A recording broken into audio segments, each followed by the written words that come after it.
Guys, welcome back to another video. तो कैसे हैं आप सब? आज की वीडियो जो है बहुत स्पेशल होने वाली है, स्पेशली फॉर हॉर्स लवर्स। और कहा जाता है कि घोड़ा जो है इंसान का सबसे बेहतरीन दोस्त होता है। आज हम आपको लेके आए हैं रेस क्लब, जहाँ पे हम आपको लेके आए हैं जी स्टेबल्स, जो कि ज़हीर असलम साहब का स्टेबल है। खुदा उनको जन्नत नसीब करे। अभी उनके बेटे जो है इसको रन कर रहे हैं, उमर शेख उनका नाम है। मैं तो आज बहुत खुश हूँ क्योंकि हमारी पहली वीडियो है ये इस चैनल की।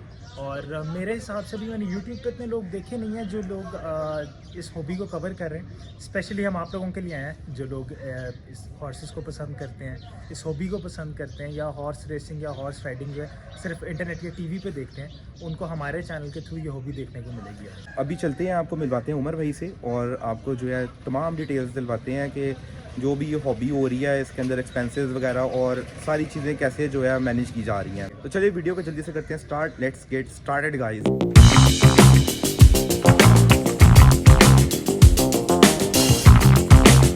तो ये जी उनकी लाइन है और अभी आपको उमर भाई से मिलवाते हैं और उनके घोड़े दिखाते हैं। उमर भाई कैसे हैं आप? बिल्कुल ठीक ठाक। तो उमर भाई कितनी देर से शौक कर रहे हैं मतलब? सर वैसे तो originally this is the second generation शौक हमारे पहले वाले साहब करते हैं 1969 से। और ओरिजिनली क्लब जिलानी पार्क होता था, आप फेमिलियर होंगे, अब वहाँ पे पोलो होती है। तो 82 में ये क्लब शिफ्ट हुआ था, तो ये लाइन भी 1982 में ही बनी थी, वाले साहब ने ही इसको कंप्लीट किया था। 2018 में अनफॉर्चुनेटली पास्ट अवे। उसके बाद से हम शौक सीरियसली कर रहे हैं। पहले हम एज अ स्पेक्टेटर करते थे, वालिद साहब का सारी मेहनत थी, उनकी सारी अंडरस्टैंडिंग थी, हम आके जो है सिर्फ एंजॉय करते थे, रेसेस में तस्वीरें खिंचवा लेते थे, एक्साइटमेंट एंड ग्लैमर।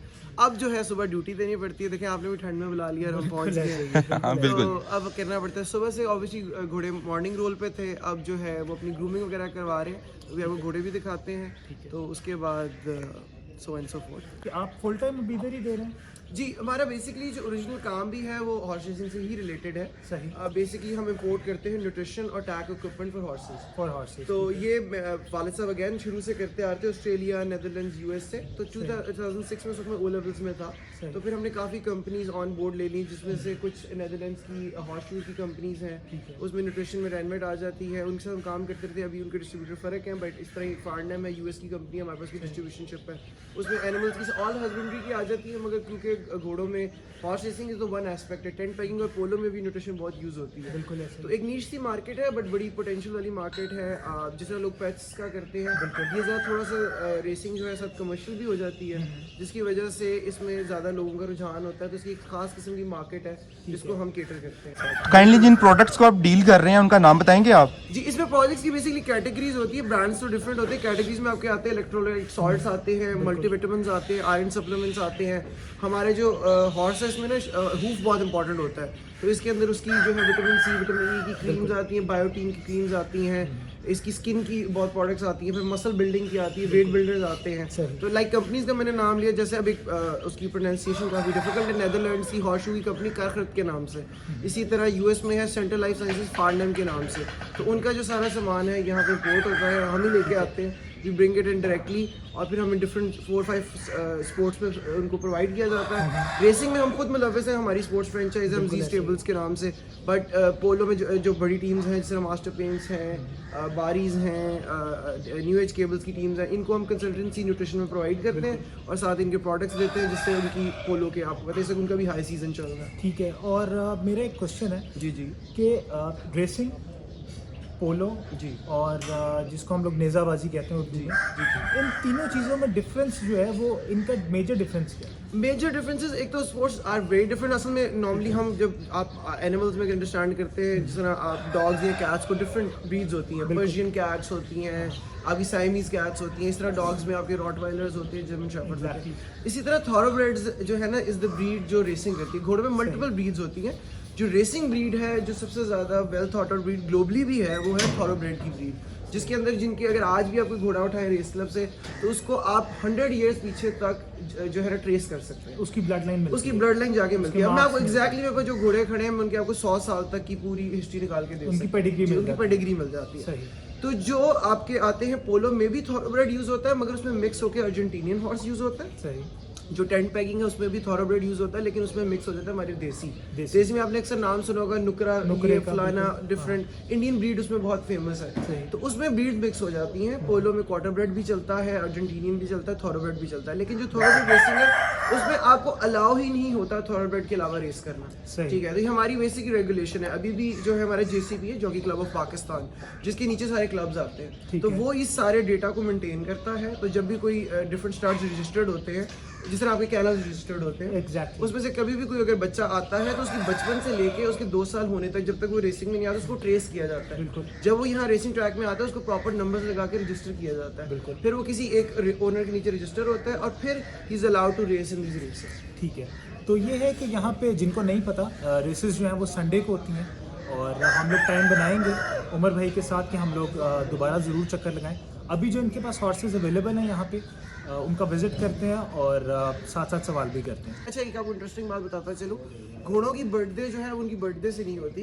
1 जनवरी को सब घोड़े 1 साल बड़े कर दिए जाते हैं। अगर आपका घोड़ा मार्च अप्रैल मई में पैदा हो, इज इररिलेवेंट। 1 जनवरी को सब घोड़ों की एज चेंज हो जाती है। तो मेरे सारे 2 ईयर ओल्ड थे, 1 जनवरी को ये सब 3 ईयर ओल्ड हो चुके हैं। हालांकि इनके आपस में 4-5 मंथ्स के भी फर्क है। एक है जो फरवरी की पैदाइश है, एक है जो मई की पैदाइश है। तो ये एडवांटेज भी बहुत होता है कि आपका जो अर्ली बॉर्न होता है वो डोमिनेट करता है अर्ली ऑन रेसेस में, बिकॉज जो 6 महीने का डिफरेंस या 4 महीने का डिफरेंस है वो लेकिन जनवरी 1 को उनको कैटेगरी सेम में डाल दिया जाता है। और ये ग्लोबल फिनोमेना है कि पूरी दुनिया में 1 जनवरी को सब घोड़ों की एज 1 साल आगे करती है। तो उमर भाई इसके पीछे रीजन क्या है, कुछ आप बता सकते हैं? उसकी एक मेन वजह ये है कि देखिए, आपने इतने ज़्यादा घोड़ों की hundreds and thousands of horses यहाँ पे भी हैं, बाहर भी, उनकी अपनी कैटेगराइजेशन करनी है। अगर आप सबकी बर्थडेज इंडिविजुअली फॉलो करेंगे तो आप हैंडीकैपिंग सिस्टम में रेसिंग बना नहीं सकेंगे।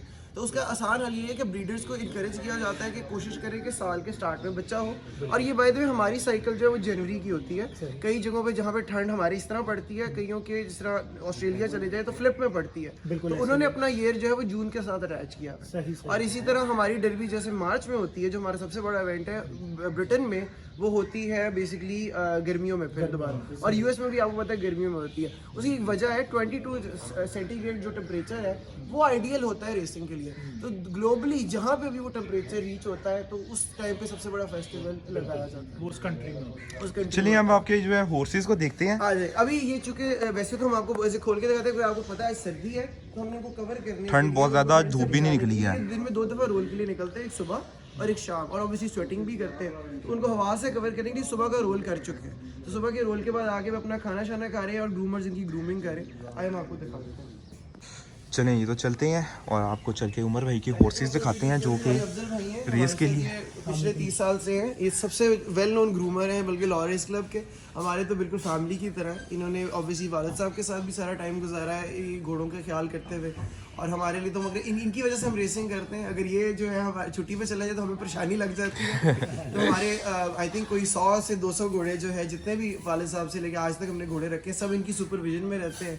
और इन्हीं की वजह से जो है ना, मैं तो कहता हूँ हमारा सिस्टम इनकी वजह से चलता है। जबरदस्त हो गया।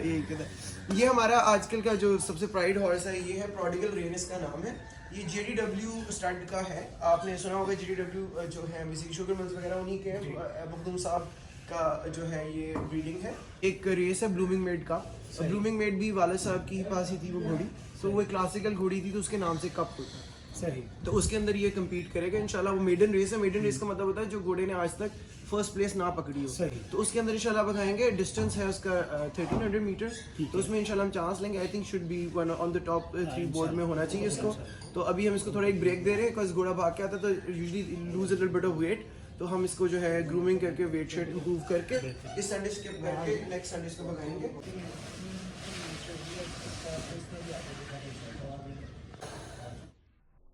नहीं जी, तो धूप जो है निकलना शुरू हो गई है आहिस्ता आहिस्ता। जी हमारे ब्लाइंड्स भी उतर गए, तो हम ताकि घोड़े वार्म अप रहे। ये हमारा दूसरा घोड़ा है जी। ये है माशाल्लाह बीफी, थोड़ा सा है माशाल्लाह। इसका वेट नीचे रखने के लिए हमें बड़ी मेहनत करनी पड़ती है। इसका लैंड लॉक है बाप। मदर इसकी हेल रोमेला, बड़ी फेमस लाइन है ग्लीलियो की, उसमें से इसको हम आहिस्ता आहिस्ता जो है ना ट्रैक बुक में डाल के इसको कह रहे हैं। जैसे आप देख रहे हैं ना कि वो माशाल्लाह घोड़ा लीन था, जो एक रेसिंग घोड़े से रिक्वायर्ड होता है। इसको आप देख सकते हैं कि माशाल्लाह बड़ा बीफी रहता है, तो इस पे हमें मेहनत करनी पड़ती है इसका वेट रनिंग कंडीशन में रखने के लिए। But this is always a good sign, जब घोड़ा अपना वेट मेंटेन करे और आपको जोर से मारी करके नीचे लाना पड़े, that's a good sign because healthy घोड़ा।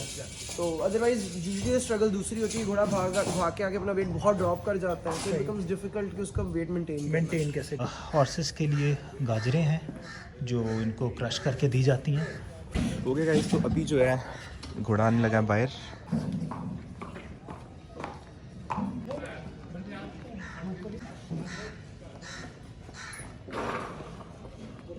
तो ये है घोड़ा यस्टरी है जिसका भी आपको बता ही रहा था। तो इसने 4-5 आउटिंग्स कर ली और इंशाल्लाह he started to give speed. अच्छी गेट वर्क हमारा इसमें बड़ा इंपॉर्टेंट होता है, गेट वर्क, बिकॉज गेट से निकलना एक अलग आर्ट है, भागना एक अलग आर्ट है। तो भागना तो घोड़े भाग जाते हैं, कभी कभी गेट को जो है ना स्किप कर जाते हैं। तो इसने अपना जो गेट वर्क है ना वो काफ़ी अच्छी से कंप्लीट 3-4 आउटिंग्स कर चुका है। इसको थोड़ा सा रेस्ट दे के अब हम इसको इंशाल्लाह बेसिस में एंटर करना शुरू कर देंगे 3 वीक्स में। क्योंकि उमर भाई तो काइंडली बताएंगे हमारे व्यूवर्स को कि जब आप घोड़े की सिलेक्शन करते हैं एक अच्छे घोड़े की रेस के लिए, तो उसके अंदर क्या पॉइंट्स देखे जाते हैं? नॉर्मली तो देखिए ब्रीडर्स की रेपुटेशन होती है, उनको ब्लड लाइंस होती है। तो सबसे पहली सिलेक्शन हमारी ब्लड लाइंस और ब्रीडर रेपुटेशन होती है कि ब्रीडर अपने घोड़ों को कितना पाल के लाते हैं, बिकॉज हम 2 साल पे हमें डिलीवरी मिलती है। उसके अलावा जब हम घोड़े देखने जाते हैं स्टार्ट फार्म्स पे, तो इनकी कॉन्फर्मेशन देखी जाती है। कॉन्फर्मेशन में muscle, bone structure, angles of the shoulder, pasterns, इन सारी चीज़ों को देखा जाता है, खास एंगल्स बॉडी कंडीशन के। इसमें बहुत घुमा के लेके। तो उमर भाई मैं देख रहा हूँ कि ये घोड़े के फेस के ऊपर जो है आपने मास्क बनाया हुआ है, इसकी रीज़न बता सकती हैं और ये किस लिए बनाया हुआ है? ये फ्लाई मास्क है जी, ये इसको इसलिए लगाते हैं क्योंकि घोड़ों को ऑब्वियसली जो है आपने हॉर्स फ्लाई का तो सुना होगा, बिल्कुल। तो डिफरेंट इंसेक्ट्स वगैरह फ्लाई डिस्टर्ब करते हैं, घोड़े के मुंह पर बैठती हैं। एक तो ऑब्वियसली इन्फेक्शन होने का चांस होता है, सेकेंडली ये डिस्टर्ब होते हैं, अपनी बॉडी को शेक करते रहते हैं, इसकी वजह से ना फिर डिस्टर्ब रहते हैं, एंक्शस रहते हैं। और घोड़ा वैसे ही बाय द वे बहुत एंक्शस जानवर है, वो ज़रा सी आवाज़ से ज़रा सी चीज़ में डर जाता है, घबरा जाता है। अभी मैंने देखा है वो हो रहा था बिल्कुल ऐसे ही। और थॉरोब्रेड्स उसमें भी हॉट, इसको वैसे भी कहते हैं हॉट ब्लडेड एनिमल, तो ये छोटी सी चीज़ पे भी बहुत ज़्यादा रिएक्ट करता है। हम इसके बारे में जोक करते हैं कि चौथे महल्ले भी जाके अगर कोई पत्ता मूव करे ना तो घोड़ा जंप कर जाता है। ओके उमर भाई, एक मेन क्वेश्चन है वो ये है कि अब जो है ये घोड़ा जो है ये एक एक्सपेंसिव शौक है। बिल्कुल ऐसे ही ठीक है, तो काइंडली हमारे व्यूवर्स को बताएं कि एक घोड़े के ऊपर आपका मंथली जो है या पर डे का क्या एक्सपेंस आता है? हम नॉर्मली इसको मंथली कैलकुलेट करते हैं। अभी आपने इन्फ्लेशन देखा, जैसे हर चीज़ों में आई, उसी तरह रीसेंट में भी बहुत ज़्यादा इन्फ्लेशन आ चुकी है। पहले ये शौक अगर शुरू से भी देखा जाए तो ये लैंडलॉर्ड्स का शौक था, पहले इंडस्ट्रियलिस्ट और बिजनेसमैन आ गए, लेकिन ये बड़ा पेशेंट शौक है, तो अब इसमें ज़्यादा लोग एंटर नहीं होते। ठीक है, उसकी वजह ये है कि सबसे पहली वजह ये है कि it requires a lot of time, it requires a lot of patience and it requires a lot of resources. जो एक्सपेंसिव वाला पार्ट है, खर्चा होता था 50,000 से 60,000 per month, which is a lot for an animal. अगर किसी ने भी करना है afford, it's a lot of money. अब जाके चूँकि रिसेंट जो 2-3 साल में इन्फ्लेशन आई है, तो ऑलमोस्ट 1 लाख क्रॉस कर गया, जिसमें मेन एक्सपेंसेस के ओट्स आते हैं, इसकी शोइंग आती है, ग्रूमर की सैलरी आती है, हर घोड़े के साथ एक बंदा अटैच्ड होता है। सो इनकी लाइफ हमसे ज़्यादा लग्जूरियस है, बिकॉज इनको डेली मसाजेस मिलती हैं और इनके साथ इनके बालों का ख्याल किया जाता है, इनके सुम्मों का ख्याल किया जाता है, इसको हम मूव्स कहते हैं। तो इनके साथ एक बंदा अटैच्ड होता है, तो उसकी सैलरी से लेकर सब कुछ अटैच करके जो हमारी मिनिमम भी आती है 70 to 80,000 है। फिर चूँकि मेरे केस में हम इम्पोर्टेड न्यूट्रिशन भी डालते हैं, तो ये नॉर्मली 100 के क्रॉस कर जाता है, which is a lot, again which is a lot. इसकी वजह से बड़े से बड़े स्टेबल्स का भी जो है साइज़ है रिड्यूस हो चुका है, बिकॉज वाले साहब के टाइम पे एक टाइम पे 30-35 घोड़े एक टाइम पे रखे होते थे, और सर्कुलर्स में निकाले तो ओवर टाइम जो 300-400 घोड़ा होगा ओवर मैनी ईयर्स। हम अब क्या करते हैं, रिड्यूस करते करते हमारा जो बैच साइज है हमने 4 to 6 कर दिया। So at any given time I mean ownership of 4 to 6 horses, but standing stable में खड़े करके भगाने में हमने 3 से 4 का बैच मेंटेन करते हैं। ओके, और उमर भाई जो इनकी फीडिंग होती है, मतलब जो खाना वगैरह है, गर्मियों के अंदर जो खुराक देते हैं और सर्दियों में जो खुराक देते हैं, वो क्या डिफरेंस होता है? इनकी जो बिल्कुल स्टेपल डाइट असल में यहाँ पे भी आपका इंटरेस्टिंग सवाल है। ग्लोबली तो इसमें काफ़ी वेरिएशन होती है, क्योंकि पाकिस्तान में हमारे अगेन लिमिटेड चीज़ें अवेलेबल हैं। हमारी जो स्टेपल बेस होती है वो ओट्स होती है, उसके बाद हम इसमें बार्ले ऐड कर लेते हैं गर्मियों के दिनों में, और हम सर्दियों के अंदर उस ओट्स पे और आयरन, अभी जब हमने गाजरें देखी थी, हम इस तरह की चीज़ें बीट्स डाल के, आयरन सोर्सेज डाल के इनकी फीड को सप्लीमेंट कर लेते हैं। तो गर्मियों में डेफिनेटली हम ट्राई करते हैं कि हम ठंडे ठंडे ग्रेन्स डालें, लेकिन हमारे यहाँ पे अवेलेबिलिटी हॉर्स की जो रिक्वायरमेंट के हिसाब से ना वो उतनी नहीं होती। तो ओट्स साइज़ को हम यही कहते हैं, हमारा सबसे बेस वही रहता है जिसकी बेसिस पे हम घोड़ों को पालते हैं। ज़बरदस्त। और सर्दियों में जो इनकी कीपिंग की जाती है और गर्मियों में जो कीपिंग की जाती है उसमें क्या डिफरेंस है दोनों में? सबसे ज़्यादा तो डेफिनेटली चूँकि टेम्परेचर को ही कॉम्बैट करना होता है, तो नॉर्मली जो अच्छे घोड़े थॉरोब्रेड्स होते हैं वो सर्दियों में ही भागते हैं, गर्मियों में उनको ले ऑफ किया जाता है। अगर आपके पास एक्स्ट्रा लैंड हो तो हम इनको कभी कभी कमीशन करके पैडेक्स में भेज देते हैं किसी फार्म पे। अगर हमारे पास जैसे इससे हमारे पास 3-4 बैचेस खड़े हम मेंटेन कर सकते हैं, तो हम कूलर्स लगा के फैंस लगा के यहीं पे इन्वायरमेंट मेंटेन कर लेते हैं ताकि इनको टेम्परेचर ये लेकिन रेस्ट में होते हैं। कुछ घोड़े ऐसे हैं जो हाफ ब्रेड्स हैं या कंट्री ब्रेड्स भी होते हैं जिनको मैं ज़्यादा जिनमें डेल्व नहीं करता, वो गर्मियों में भागते रहते हैं बिकॉज में हमारी रेसेस भी है, नाइट रेसेस में स्विच कर जाती हैं।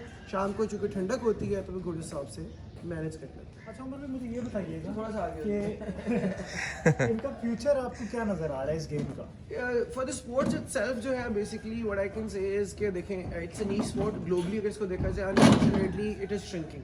बहुत सारे ऐसे हैं रेस क्लब्स ग्लोबली जो क्लोज ऑफ हो रहे हैं। अच्छा। सिंगापुर एक मेन सेक्टर था, उसकी उन्होंने अनाउंसमेंट दे दी है। UK is the hub of racing, but वहाँ पे भी कई जगहों पे रेसेस रिड्यूस हो रही हैं। हांगकॉन्ग इज़ अनदर हब जहाँ पे उन्होंने आहिस्ता आहिस्ता लीनियंट रूल्स किए कि ज़्यादा से ज़्यादा लोग इसको इंगेज करें। बट एक्सपेंसेस रिसोर्सेज की वजह से, और देखें I be very frank, humanitarian animal lover और राइट्स वाले भी कहते हैं कि जैसे ये स्पोर्ट्स काफ़ी हद तक क्रूअल है, बल्कि अगर वो अगर आए और रियलाइज़ करें कि इन घोड़ों की ज़िंदगी वर्सेस दूसरे जानवरों की ज़िंदगी कैसी है, तो वो रियलाइज़ करेंगे कि वो लग्जरी लाइफस्टाइल है that every animal should be aspiring for.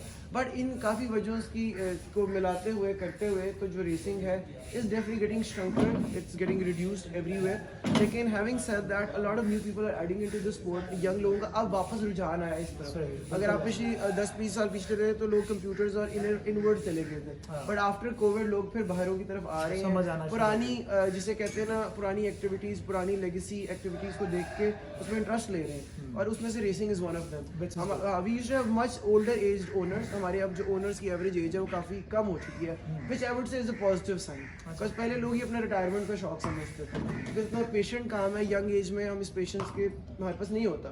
But अब जाके अगर आप हमारा एवरेज ओनर की एज देखें तो much younger people are coming in. मेरे केस में हम सेकंड जनरेशन, तो I am carrying on the legacy, I am carrying on the racing colour, but new people adding into the sport is definitely important for the sports to grow.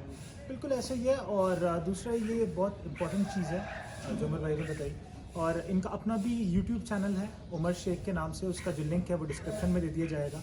Instagram page है जी stables, वो भी link दिया जाएगा, उसको ज़रूर follow करें।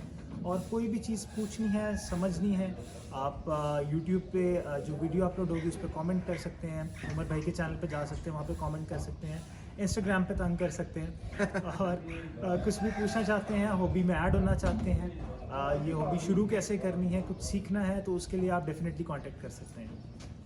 अच्छा उमर भाई, ये क्वेश्चन है मेरा। वो क्वेश्चन ये है कि बचपन से सुनते आ रहे हैं, लाइक घोड़ा जब इंजर्ड होता है, ठीक है, या रेस में भागते हुए जो है उसकी टांग वगैरह पे कोई फ्रैक्चर वगैरह आता है तो उसको जो है यूथनाइज कर दिया जाता है। तो काइंडली बताएंगे आपके जो गेम के अंदर है इसमें ये क्या सिनेरियो है? ये इसका बेसिकली जो इसमें इंपॉर्टेंट मेडिकली अंडरस्टैंड करने वाली बात है वो ये है कि घोड़े की जो हड्डी है वो नहीं जुड़ती। बिकॉज कई लोग ये समझते हैं कि हम एक्सपेंसेस बचाने के लिए कर रहे हैं या हम अपनी रेसिंग को देख के करें, that is not the case. अगर आप किसी भी मोस्ट इक्वेस्ट्रियन एनिमल्स को देखें जिसमें सिर्फ घोड़ा नहीं आता, आपके म्यूल्स भी आते हैं, डोंकीज भी आते हैं, इसमें हड्डी जुड़ने की जो प्रोबेबिलिटी है बहुत लो होती है, and you need very special types of slings जो रिसोर्सेज पाकिस्तान में अवेलेबल भी नहीं है। और लेकिन अगेन अगर अवेलेबल भी हो, the odds are 1 in a million कि आप किसी घोड़े की हड्डी जोड़ सकें। और इसमें अफोर्डेबिलिटी की भी बात हो सकती है। अफोर्डेबिलिटी इज, पीपल अज्यूम कि अफोर्डेबिलिटी इज द रीजन, नहीं, क्योंकि ये घोड़े ऑलरेडी बड़े एक्सपेंसिव हैं, इन पे बहुत सारे रिसोर्सेज लगते हैं। अगर हड्डी जुड़ती होती तो हम जोड़ते हैं, बिकॉज ये बाद में ब्रीडिंग में भी जा सकते हैं। बट द इशू इज कि घोड़े की हड्डी जुड़ती ही नहीं है majority of the time, because of which we unfortunately have no option. Because अगर हम नहीं भी यूथनाइज करेंगे, over time it becomes septic and it becomes a very painful slow death. So unfortunate, it's a very unfortunate reality. मगर ये reality सिर्फ racing में नहीं है, घोड़ा अपने आप को अपनी ओपन फील्ड में भी जब हर्ट करता है तो अनफॉर्चुनेटली वो यूथनाइज की तरफ ही जाता है अगर उसको किसी को मिल जाए, वरना otherwise it is a slow painful demise which we obviously do not encourage for any animal. Okay friends, तो ये थी आज की वीडियो कैसी लगी कमेंट बॉक्स में आप लाजमी बताइएगा। और उमर भाई, जो न्यू फैंसियर्स इस शो को स्टार्ट करना चाहते हैं उनके लिए आप कुछ कहना चाहते हैं? Definitely it's a very interesting sport. आजकल इंस्टाग्राम पे ना एक बड़ी ट्रेंड चलता है, उसके नीचे हैशटैग होता है ओल्ड मनी एथिक। अगर किसी को एथिक का शौक है, उन चीज़ों का शौक है, they want to live the lives of let's say पीछे जो यस्टरडे में लोग रह चुके हैं जिन्हें खास लाइफस्टाइल एंजॉय किया, and you can afford it, तो different animals का this is one of the very exhilarating, exciting and glamorous hobbies to have. So if you have the time, especially when if you have the time and the resources and you love horses and you want to take care of them and you will enjoy their company, तो definitely I would encourage people to come in. हम बल्कि ये open है, जो आने वाले let's say 6 months में कोई आना चाहता है तो हम उनको सपोर्ट भी करेंगे. Will help them find good trainers, will help them find good horses and they should definitely participate in this sport because हमारी इस वक्त जो इनकम्बेंट 2-year-old 3-year-old के बैचेस हैं वो घोड़ों के बढ़ चुके हैं. So lot of breeders have come in with a lot of imported horses. So we are definitely looking for new interesting owners. मगर people who love horses, they should not come for commercial reasons, they should come for the love of horses, for the passion of racing and should be a true equestrian at heart, चाहे उन्होंने पहले कभी घोड़ा रखा है या नहीं रखा. बिल्कुल. अच्छा, अगर किसी ने न्यूली इसको शौक हॉबी को जो है ज्वाइन करना है तो एक जो फिली है या एक इम्पोर्टेड हॉर्स है उसकी कॉस्ट क्या आ जाती है? नॉर्मली सबसे इंपॉर्टेंट जो बात इसमें मैं क्लैरिफाई करता जाऊँ कि हमारी रेसिंग में वही घोड़ा भाग सकता है जो लोकली पैदा हुआ हो. अब इंपोर्टेड घोड़ा यहाँ पे नहीं भगा सकते क्लासेस और रैंकिंग में, तो उसने वो माँ के पेट में भी आ सकता है, इनफोल जिसको कहते हैं, but he should be born on Pakistani soil to race. So but इनके जो पेरेंट्स हैं वो इम्पोर्ट होते हैं, that's why we have the imported blood lines here to race. तो उसका जो कॉस्ट है आजकल कोल्ट की, जिसको कोल्ट को मेल हॉर्स होता है, can start anywhere from let's say 8-9 lakh to a very basic one, 12-13 lakh का मोस्ट ऑफ देम. और कुछ इनफोल जो आते हैं जो बाहर से ब्रीड होके आते हैं, माँ के पेट में आते हैं अपनी मेयर के साथ इनफोल, वो can go up to 2 million and plus. और जो फिलीज हैं वो नॉर्मली लीज पे मिलती हैं बिकॉज ब्रीडर कभी भी अपनी ब्रीडिंग फिली आउटराइट नहीं देता, रेयरली देता है, ज़्यादातर वो लीज करते हैं. सो आपको जो फिली है वो 3 साल या 2 साल की लीज पे मिलती है कि आप उसकी जो प्राइम करियर की रेसेस ले लें and then you have to return it back to the breeder. तो गाइस ये थी आज की वीडियो हॉर्स लवर्स के लिए. अगर आप इस वीडियो का पार्ट 2 भी देखना चाह रहे हैं, लाइक जो रेस होती है, जो एक घोड़े का और जॉकी का जो है तालमेल होता है, ठीक है, उसके बारे में, और बाकी भी इंटरव्यू देखना चाह रहे हैं तो वीडियो का लाइक लाजमी कीजिएगा, कमेंट लाजमी कीजिएगा, सब्सक्राइब लाजमी कीजिएगा. पार्ट 2 हम लोग आपको लाजमी दिखाएंगे रेसेस का, ताकि आपको पता चले कि ये जितनी भी मेहनत हो रही है ये क्यों हो रही है, किस लिए हो रही है, इसका आउटपुट निकलता है, किधर निकलता है. तो आपको इसकी सेकंड वीडियो जो है वो लाजमी हम लोग अपलोड करेंगे. तो मिलते हैं आपको एक नई मज़ेदार वीडियो के साथ. तब तक के लिए अपना ख्याल रखिएगा, दुआओं में याद रखिएगा. खुदा हाफिज़.